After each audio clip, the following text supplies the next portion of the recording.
নমস্কার, মামুনস কিচেনের নতুন আর একটা ব্লগে আপনাদের সকলকে স্বাগত জানাই।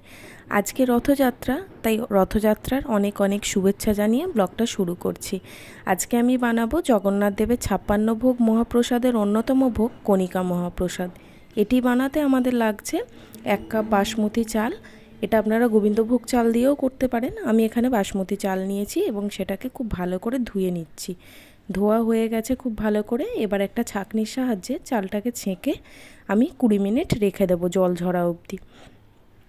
তো চলুন, এবার একটা কড়াই বসিয়ে দিয়েছি গ্যাসে। 3 চামচ ঘি দিয়ে দিলাম।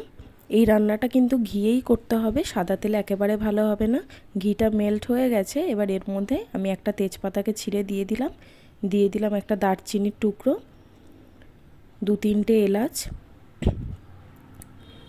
3-4টে লবঙ্গ, 7-8টা গোলমরিচ। এবার এগুলোকে খুব ভালো করে একটু নাড়াচাড়া করে নেব। এরপর এর মধ্যে আমি কিছুটা কাজু বাদাম দিয়ে দিলাম। কাজু বাদামটা হালকা একটু নাড়াচাড়া করে নেব। আর দিয়ে দিলাম কিছুটা কিশমিশ।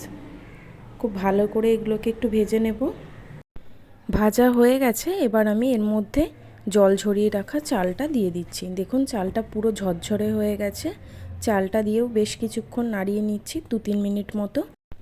নাড়াচাড়া করে নিয়ে এর মধ্যে দিয়ে দেবো পরিমাণ মতো লবণ দিয়ে আবার একটু নাড়িয়ে নিচ্ছি। এরপর আমি এখানে পরিমাণ মতো জল দিয়ে দিচ্ছি। আমি 1 কাপ চালের জন্য 3 কাপ জল দিয়েছি। এবার ঢাকা দিয়ে 5-7 মিনিট মতো সিদ্ধ হতে দেবো চালটাকে। দেখুন ঢাকা খুলে নিয়েছি, প্রায় 80% সিদ্ধ হয়ে গেছে চালটা। এবার এর মধ্যে আমি 3 টেবিল চামচ চিনি অ্যাড করে দিচ্ছি। মিষ্টিটা আপনারা আপনাদের ইচ্ছে মতো দেবেন, এটা একটু মিষ্টি মিষ্টিই খেতে হয়। এবার আমি এর মধ্যে একটা জায়ফলকে একটু ঘষে দিয়ে দিলাম। খুব অল্প পরিমাণেই দিয়েছি, জায়ফল বেশি দিলে তিতো হয়ে যাবে। আর দিয়ে দিলাম 1/4 টিস্পুন দারচিনির গুঁড়ো, 1/4 টিস্পুন এলাচ গুঁড়ো। আবারও একটু হালকা হাতে নাড়াচাড়া করে নিচ্ছি। এবার আমি এর মধ্যে দিয়ে দিচ্ছি খুব সামান্য পরিমাণে গোলমরিচের গুঁড়ো।